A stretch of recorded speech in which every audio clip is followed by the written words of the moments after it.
আহলে কোরআন, আহলে হাদিস, আহলে আবু হানিফা, আহলে আটরশি এভাবে মুসলমানদের এক এক দল এক এক রাস্তা অবলম্বন করে ভিন্ন মতাবলম্বীদেরকে গোমরাহ বলছে।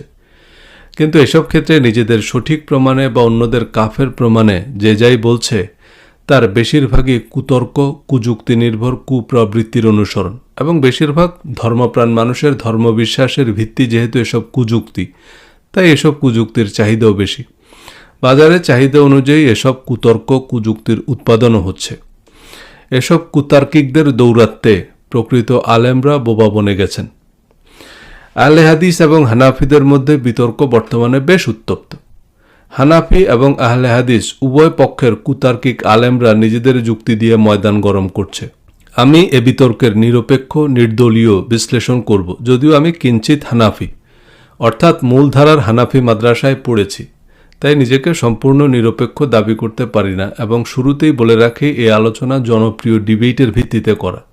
কোরআন হাদিসে এ ধরনের বিতর্ক বা দলাদলি সম্পূর্ণ নিষিদ্ধ।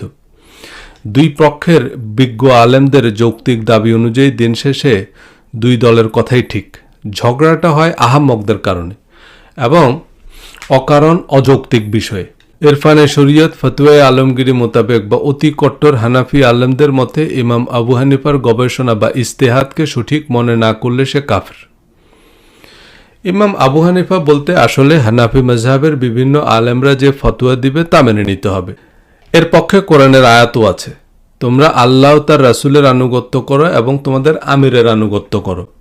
যদিও এখানে আমির বলতে আমির খান নয়, রাষ্ট্রের আমিরকে বোঝানো হয়েছে, আমিরুল মুমিনিন। ইসলামের প্রথম 500 বছরের ইতিহাসে রাষ্ট্রপ্রধান ছাড়া কারো কাছে আনুগত্যের শপথ নিলে তার শাস্তি ছিল মৃত্যুদণ্ড।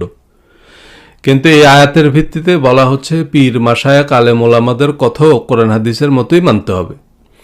এই আয়াতের বরাতে আমরা কোরআন হাদিস শিখে তুলে শেষ পর্যন্ত আমাদের পীর মাশায়েখ আলেম ওলামাদের কথাই মানি।